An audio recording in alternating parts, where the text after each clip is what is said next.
So, Albin, can you explain why you oppose the Ahtisaari Package?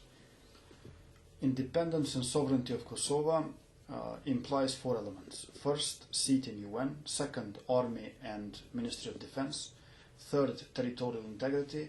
And fourth is Ministry of Foreign Affairs. Ahtisaari's package does not provide us with either one of these elements. In addition to this, Ahtisaari's package has 6 basic problems. First is that a future EU mission, which will be EU in fact yet not in name, international civilian mission, is going to be non-democratic because will be installed from above. They are already saying that it will be very small, however, it will be at the very top, similar to the Office of High Representative in Bosnia, where they will have competences to sack our ministers and to change our laws. This non-democratic mission is going to bring 1,500 new policemen and judges because they foresee that future status of Kosovo basically is going to lack compliance with the will of the people, and they need some mechanism of repression. This will be just another bureaucratic replacement of UNMIK. Second problem is ethnic decentralization. The 11 new municipalities of Serbia in Kosovo with Serb majority population will practically formalize and make official parallel structures of Serbia, who in this way will have the right to link between themselves territorially. This will be the horizontal linkage, and at the same time they will have the right for vertical direct link with Belgrade. Again, similar to Bosnia, they will practically create a sort of federation of Serbian municipalities inside Kosovo, creating Serbian cantons.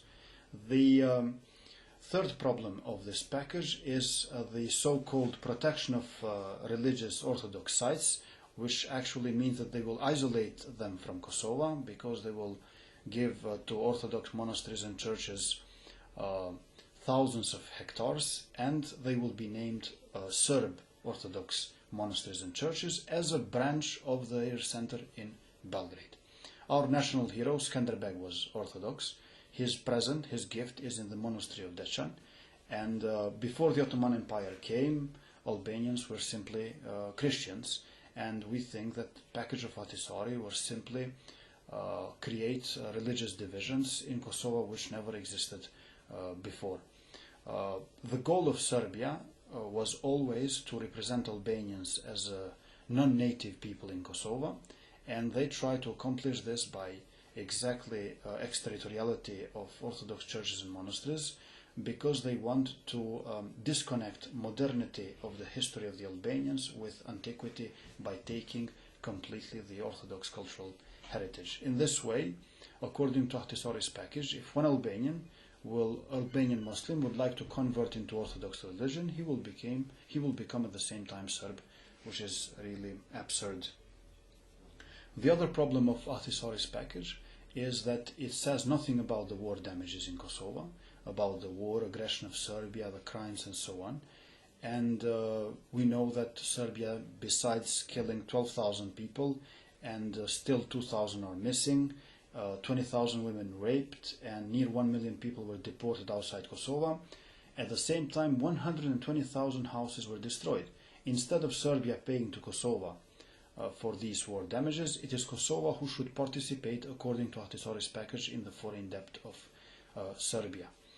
At the same time, Ahtisaari foresees no army for Kosovo, only a sort of gendarmeria with the name of Security Forces of Kosovo, dismantling completely Kosovo Protection Corps as a heritage of Kosovo Liberation Army.